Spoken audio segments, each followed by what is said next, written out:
Hey guys, welcome to episode 17 of From Ordinary to Extraordinary. I always look forward to these sessions, and I saw my friend Marta Ress this morning tweeted out that she looks forward to them as well because it gives her a good shot in the arm. My words, not hers necessarily, but it does my heart good. It gives me a shot in the arm too because it gives me an opportunity to share with you the psychology and the strategies of ultimate performance, mastery, genius, greatness. Because, see, here's what you need to understand, I need to understand, we all need to understand, is that your strategy always follows your psychology, or better said, your psychology always drives your strategy. The way you think and feel is always going to determine how you act. And I know that makes sense to you. And so, so many people are talking about strategies, and strategies are necessary. They're one of the 5 components, dimensions of ultimate performance. But what I've learned in my own life, my own business, as well as in working with hundreds of thousands of people, is that when you can get your psychology right first and foremost, then your strategies tend to follow. You can experience a complete life and business turnaround by shifting your internal game. Remember, the doorway to success always opens inward. I'm having my kombucha tea. This become kind of a ritual here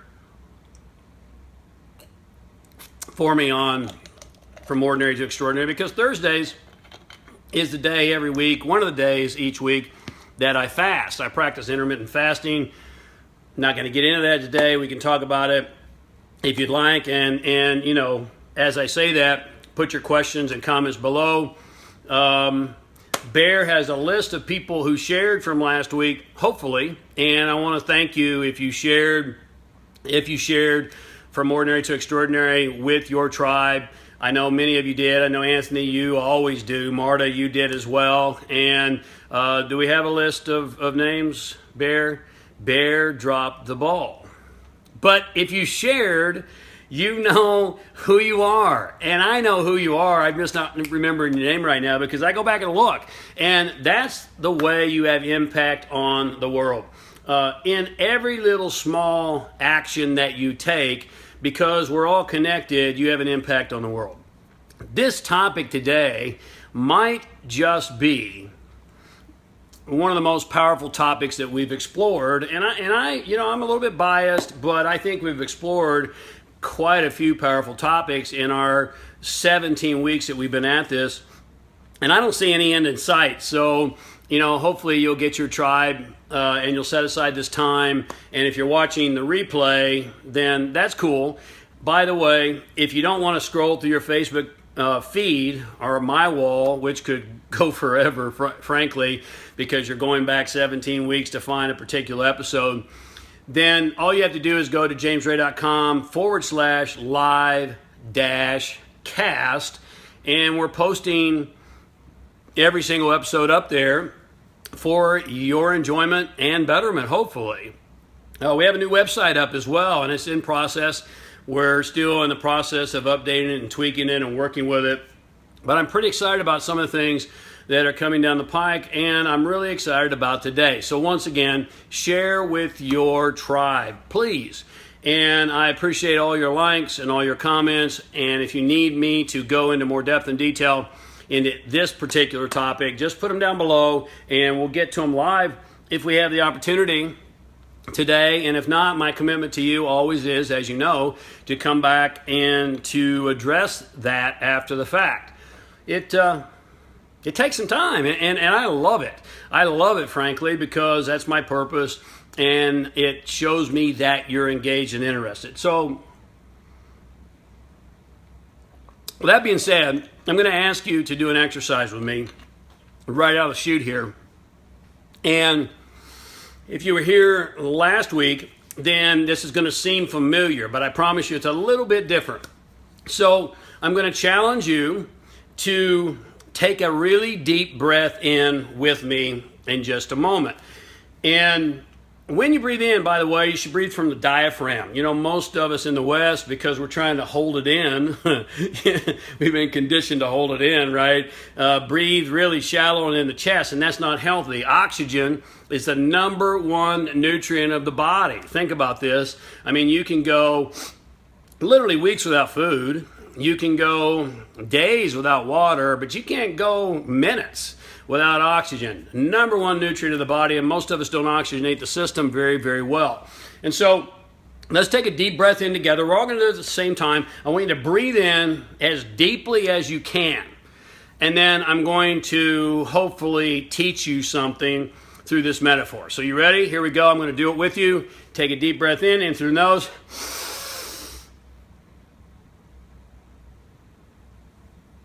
And let it out. Now, let me ask you this question.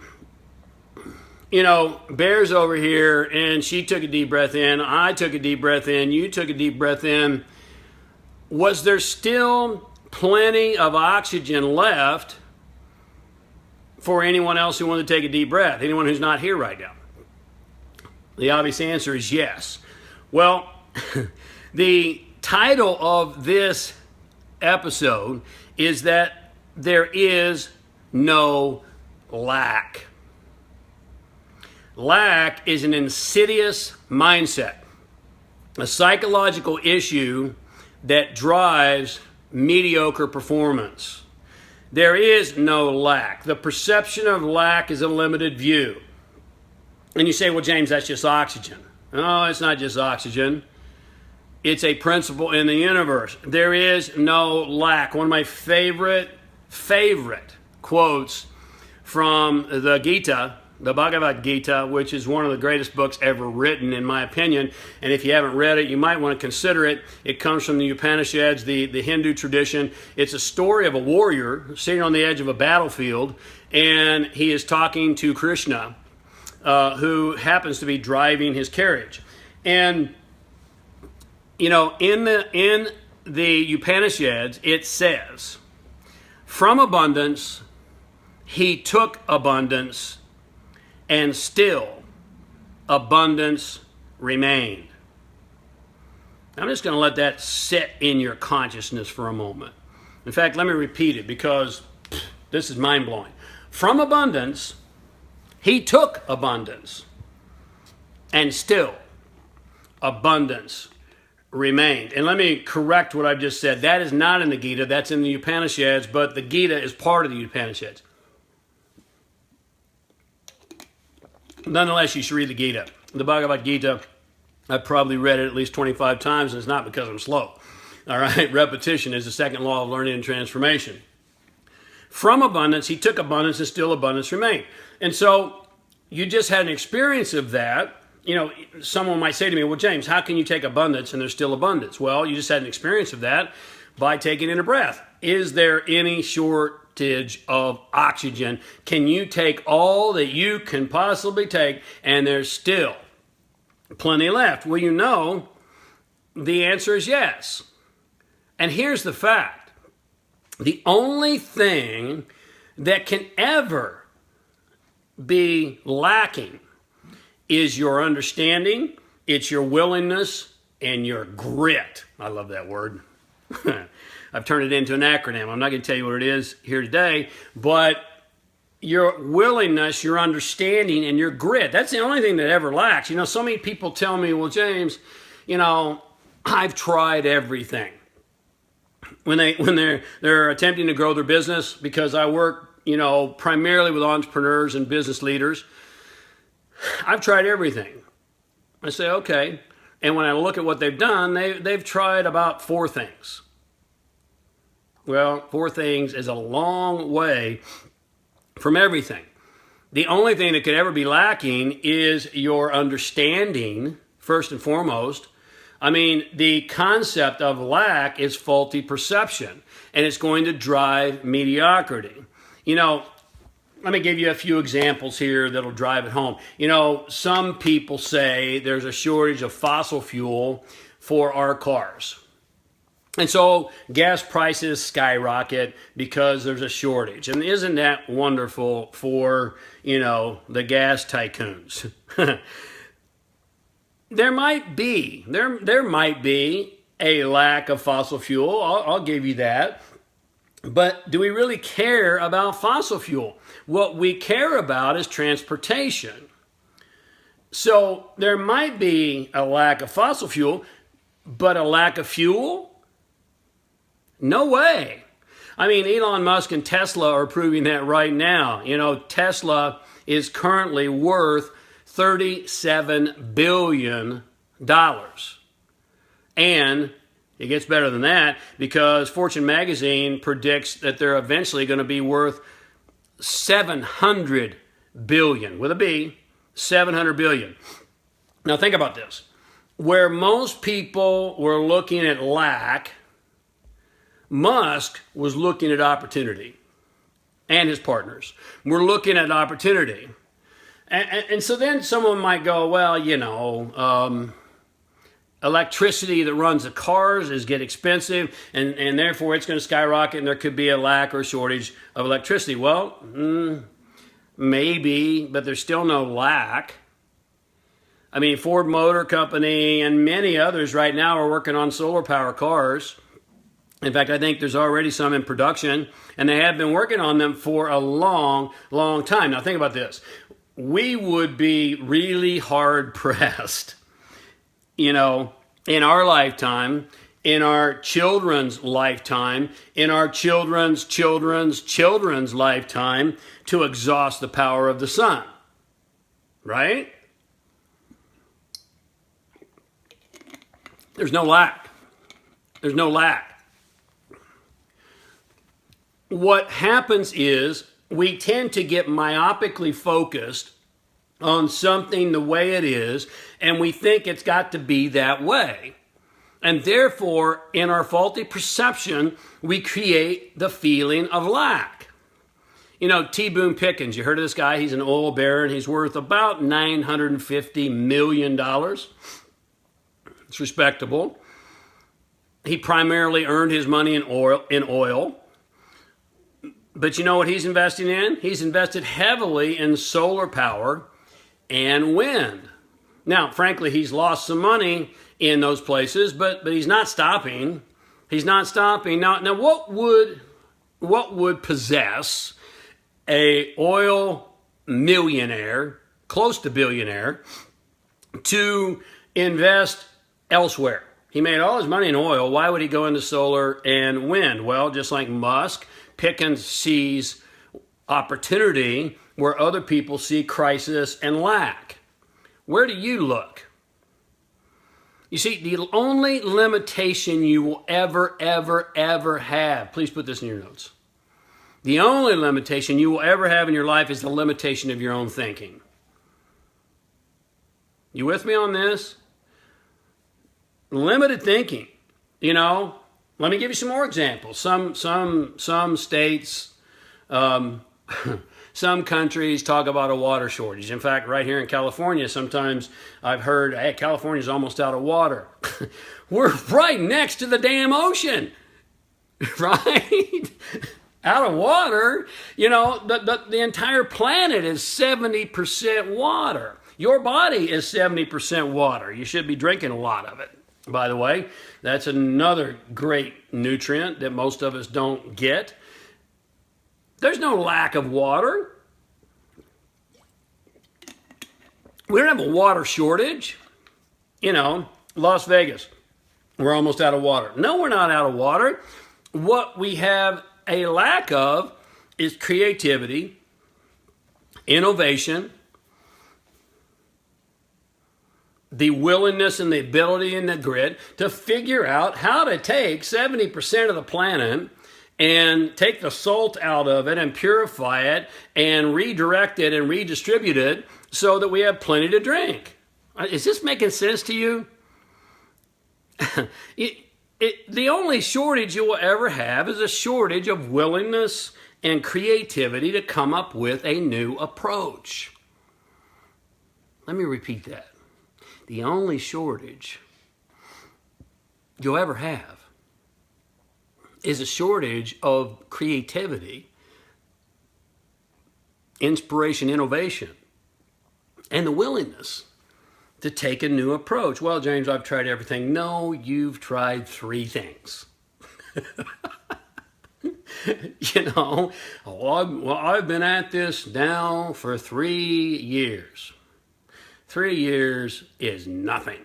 I remember once having and some of you might be Generation X, okay, and I'm going to say this respectfully, but I've studied all the different generations, and every generation has a certain value set and a certain mindset based upon what they grew up, as they grew up, where they grew up. Dr. Morris Massey has done probably the most profound research, and he wrote a book, at least an article, years ago, back in the 80s, that was called "Who You Are is Where You Were When."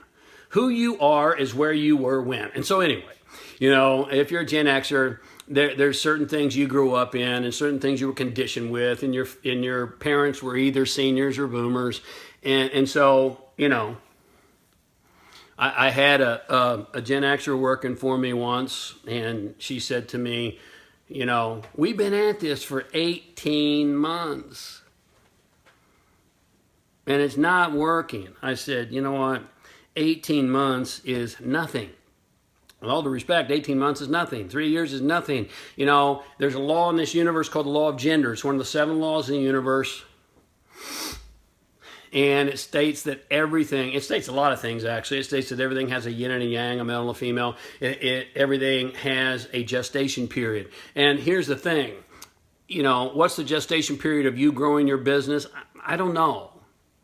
But what I do know is that it takes a lot longer to grow a mighty oak tree than it does to grow a weed. You follow the metaphor? There's no lack. The only lack is, and that's why I love the word grit. Do you have the grit, the commitment, the persistence? Do you have the creativity, the innovation, the willingness to take a new approach and take a new approach and take a new approach and continue and continue? Because you see, you should never change your goal. You only change your due date. I can't tell you how many times I set big goals, because you know what? When you set, I just talked to my coaching group, my group coaching clients last night, and Tuesday night, and I said, you got to think big, because it's impossible to fail when you think big. Now you may not hit your big idea, but you're going to go way further than you would ever go by setting I can do this goal. No. God wants your goals and intentions to be so big that you don't think you can do them. Why? Because that way He has to be a part of them. He has to be a part of them. The only shortage that will ever exist is a shortage of the willingness, the creativity, and the grit to come up with a new approach and to stay the course. If you saw me in The Secret, you'll remember the metaphor. I talked about, something below the surface is growing, it's growing, it's growing, it's growing. It's just about to break through. And most people, you know what they do? They go, oh, this doesn't work. Your wish is my command. Why? Because they can't stay with it. Because they see lack and limitation. Please, let that not be you. You may say to me, James, well, it takes a lot of money. I have a lack of money. No,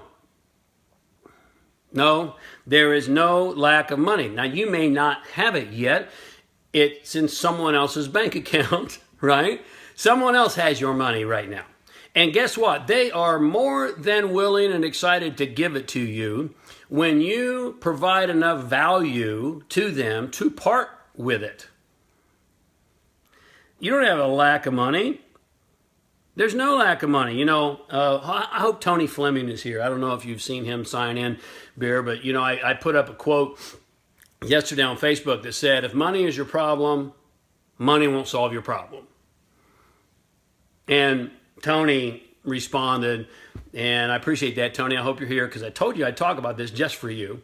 He said, James, can you explain this more fully, because this is really intriguing to me?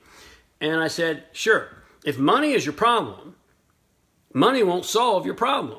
You know, here's what we know about lottery winners. They win millions of dollars, and most of them are dead broke, flat broke, within 2 years or less, 5 years or less. Gone.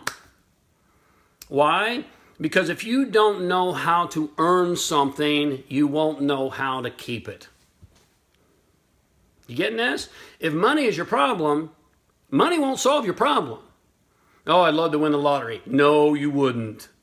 You know, research proves that people who win the lottery are miserable. Most of them say they wish it had never, ever happened. Right? People who inherit money from their parents, most of them are miserable. And they lose it, you know, daddy builds a company and hands it off to the kids, and the kids blow it, and the company's gone within a heartbeat. There's no lack of money. Lack is faulty thinking. Now, you may say, well, James, I don't have a whole lot in my bank account right now. I get it. I get it. Been there many times. Been there many times. I know the feeling. And what I will submit to you is that money is energy. That's why they call it currency. You get it? It's a current. It's energy. Check this out. You know, it's very difficult. I was doing some research preparing for today. It's very difficult for us to come up with the exact amount of money that's on this planet right now. However, according to the experts, if you take into account all the digital currency like Bitcoin, all those, and you take gold and you take derivatives, including cash money, it's, get this, multiple quadrillions on the planet right now. Now, what's a quadrillion? I didn't know. I had to look it up. You know what a quadrillion is? You got a quadrillion you can loan me for a second, Bear? Can you just, you know, Bear's loaded. She's always loaded. Because she knows that money is energy. And so she's going to just give me a, what the hell did you draw down here in the corner? This, can they see it? This way? This is a quadrillion. Tattoo that on the screen of your mind. You know, that's a damn good tattoo. It's way better than a heart that says mom or whatever the hell you're going to put. You know, a yin and a yang symbol. That's kind of cool. But this is a quadrillion. Tattoo that. It's a 1 with 15 zeros following it. But get this. That's 1 quadrillion. You know, and this guy's got it, I guess. That's why he's got a big cheese on his face. That's 1 quadrillion. There are multiple quadrillions. Multiple quadrillions on this planet. There is no lack of money. If you are lacking, it's because of faulty logic. It's because you're not yet providing enough value. And it's not about the economy. It's not about who wins the presidency. It's not about terrorism. It's not about oil. It's not about any of that stuff. It's about you. It's about you. It's about your energy. It's about your creativity. It's about your willingness and your grit to take new approaches, to provide tremendous value. You know, here's the secret to making more money. If you're not making as much money right now as you'd like to be making, I'm going to give you the secret to making more money. You ready? I'm going to ask you to write this down. So get your pen and paper, and I'll give you just a second. As you do that, I'm going to give you the secret to making money. You ready? Forget about money. Forget about it. Focus instead on providing value. Because you will always be remunerated in direct proportion to the value and service you provide. Number 1, I'm going to give you 3 things. Write these down. The value and service you provide. Number 2, your ability to provide it. That's why we talk about mastery. And number 3, the ease with which you can be duplicated or replaced. You see, Kobe Bryant can't really be duplicated. And that's why he made a lot of money, because he was masterful at what he did. You know, Steve Jobs really can't be replaced. And I could go on. Elon Musk can't really be replaced. He's worth $12.3 billion. There's only one Elon Musk. But guess what? There's only one you. Start thinking big. Start focusing on the value. Turn away from lack. That's a surefire way to live a mediocre life. There's more money, multiple quadrillions, on this planet right now than you and I could ever spend in a lifetime. You get this? And all you have to do is pipeline in to the infinite flow of it and siphon off your portion, which will be in direct proportion to the value you provide. And this is why it's absolutely ludicrous for you to attempt to go into a business that isn't your genius. Because there's no way in hell that you're going to be able to provide tremendous value when you're doing something you're not meant to do. You know, I got James Arthur Ray down. You may like me, you may hate me, but I got James Arthur Ray down. There's only one James Arthur Ray. You know, there's a lot of people that do, similar things, but there's no one that does it exactly like I do. And guess what? There's only one of you too. Just one. And I don't remember who it was that said, be yourself because everyone else is already taken. Just you got to figure out exactly who you are and the value you're going to bring, and you've got to develop the creativity, the innovation, the resilience. Another great word. You're going to hear a lot more about that from me. The resilience, the grit, the resourcefulness, the relentless pursuit of providing tremendous value to the world. Forget about money. I remember I was speaking at a network marketing company, a big one. You'd know them if I named them, a few years back. And I was backstage, and there was a young kid, probably in his early 20s, and he was backstage, and he was getting to be with the keynote speaker, and he was with all the diamonds and all. He was fired up, and he had just gotten into business. And I said to him, I'm curious, why did you get into this business? He said, because James, I've heard I can make a lot of money.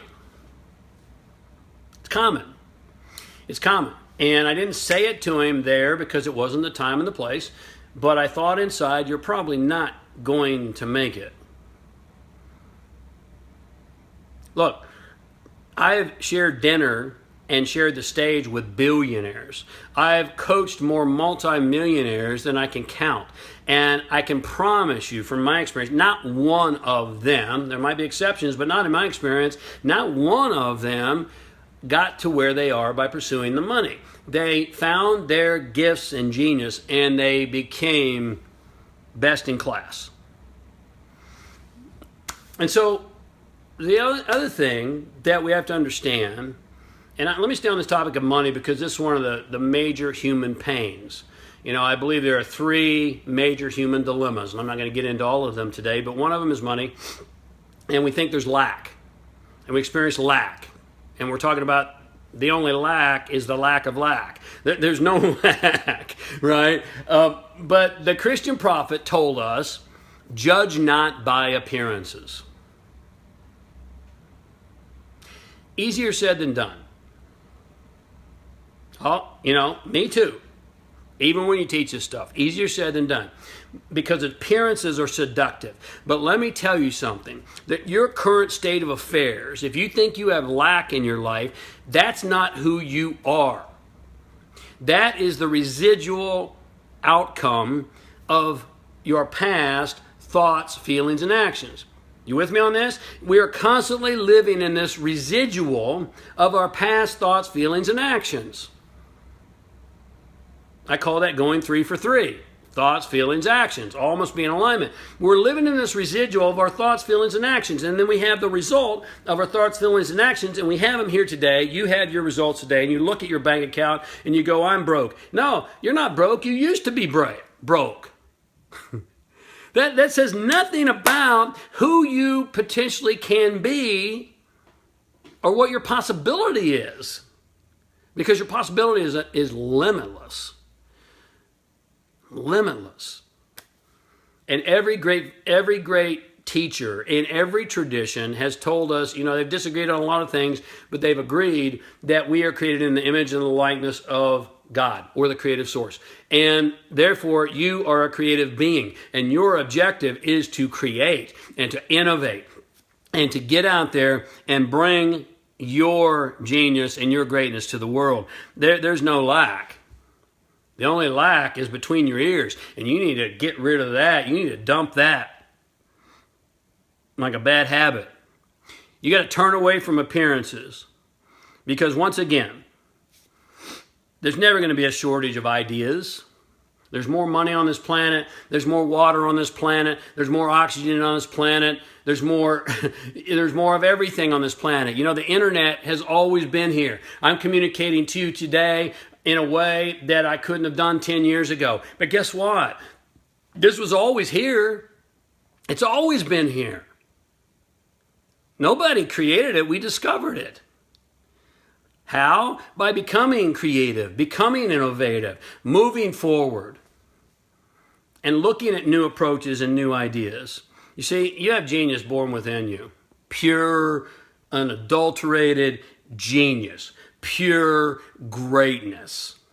And you got to get your head on first and foremost. We all do. Appearances are seductive. Believe me, if you know anything about my life for the last 7 years, I've had the living shit kicked out of me the last 7 years. It's been a hard road. But see, if I was going to judge by appearances, I would have folded a long time ago. But I'm not going to judge by appearances. Neither should you. Neither should you. How are you going to use your greatness? How are you going to use your genius? Man, I hope this is speaking to you. It's certainly speaking to me. How are you going to use it? God's greatest gift to you is your unlimited potential. Your greatest gift back to God is to use it fully and completely. Let me give you 5 points, because I told you this might be one of the most important lessons we've explored, topics we've explored here in episode 17. Let me give you five tips. All right? Write these down. Number 1. Make an unbending decision. If you look at the word decision from its Latin roots, it means to cut off from. When you make a decision, you cut off from any other possibility. Make an unbending decision. There's no lack. Because there's not. I've given you example after example. There's no lack. The only lack is between your ears. The only lack is in limited thinking. The only lack is in limited understanding. The only lack is in willingness, grit, and resilience. Make an unbending decision. There's no lack. Number 2, make a commitment to become more self-aware, awake, regarding who you really, really are. I'll help you with that. That's my purpose. I'll help you with that. I'll continue to help you with that. I'll continue to remind you of that again and again and again and again and again and again and again until maybe you get it. Because I have to remind myself too. And as I remind you, I remind myself.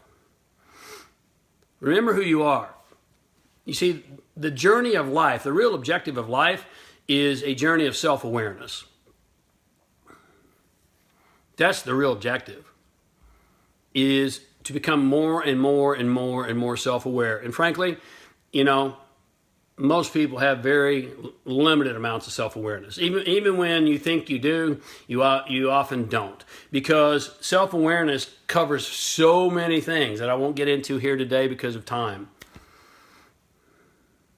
I'll give you one quick example, though. So many times I say to someone, what are you feeling right now? And they'll go, well, I think. No. Thinking is not feeling. Thinking and feeling are two different things. Most people don't even understand what their feelings are, and they're scared shitless of their feelings, because if they were to be self-aware and fully honest about how they feel, then about their job, about their relationships, about their environment, about their life, then they have to change. Wow, what a concept. Make a commitment to a journey of self-awareness. Number 3, give your entire life to mastering what I call your magnificent obsession. You see, an obsession is only deleterious. An obsession is only harmful when it's a harmful obsession. When you are obsessed about what your purpose is, what your gifts are, what your genius is. You know, when you eat, live, and breathe it, when you wake up thinking it, when you go to bed feeling it, when you dream about it, that's a magnificent obsession, because now you're really living. Now you're really living. Number 4, from the appearances of the past. Remember, whatever is in your life right now, that's not who you are. That's who you were. It's the residual of your past thoughts, feelings, and actions. So turn away from your appearances. If you continue to look at your appearances, you'll continue to get more of those appearances. You with me on this? When you look at your appearance, you're going to think about your appearances. You're going to feel your appearances. You're going to act on your appearances. No, you got to turn away from that, and you say, hey, you know, that's the past. That's not who I am. I'm going to be big, bold. I'm more than that. Easier said than done. Trust me, I know. It's like developing a muscle, though. The more you do it, the easier it becomes. It becomes habituated. Number 5, get busy bringing your unique greatness and value to the world. Not mine, not some internet marketers, not some other network marketers, not some other authors, not, some other speakers, not all these things that society conditions us to hold in high regard. Bring your greatness to the world. Not your families. And let me just say this, and then we'll wrap it up for today. Is that often problem solving is the problem. When you're bringing your greatness to the world, problem solving is the problem. You see, no one asked Elon Musk, to my knowledge, for an electric car. No one asked Elon Musk to colonize Mars. He wants to colonize Mars. Man, I love that kind of thinking. Will he ever do it? I don't know. It doesn't matter. You cannot fail when you think big. He might get to the moon. You're going to get further when you think big. No one asked him for that. No one asked Steve Jobs for an iPad. Nobody. See, problem solving, it can be noble. In fact, if you want to make, $1 million, then solve $1 million problem. However, if you want to make $1 billion or multiply $1 million, let's say billion because we'll use jobs. You want to make $1 billion, then create something new. You get the difference? Energy flows where attention goes. You've heard me say this numerous times. Energy flows where attention goes. If you're focusing on problems and problem solving, you're going to think the problem, feel the problem, act upon the problem. And problem solving is often the problem. Innovation and creation is not problem solving. They asked Jobs, did anyone ask you for an iPad? He said, no. He said, it's the entrepreneur's job to come up with what the customer wants. Wow. That's about as good as it gets. So again, you can tell this is a very important topic. I hope it has been important and powerful for you. Let me repeat the 5 points real quick. Just make sure you get them. Make a decision. There's no lack. There's not. Number 2, make a commitment to become more self-aware and awake. That's the prime objective of this lifetime. Number 3, give your entire life. You're giving your life for something, you might as well give it to your magnificent obsession. To becoming masterful at your magnificent obsession. Number 4, turn away from past appearances. Judge not by appearances. Really wise counsel from the Christian prophet. And number 5, get busy bringing your unique gifts and genius to the world. Not problem solving, creativity, innovation, resilience. And you will live a masterful life. Hey, I want to thank you for being here. Again, share this with your friends. Put your comments down below. I'll come back. I don't think we had any live questions here today. So I'll come back and address whatever you'd like me to address. And we'll see you same time, same place next week. Until we speak again, there's only 3 things you got to do. You should know them by now. You got to stay awake. Right? Stay awake. Love life and be epic.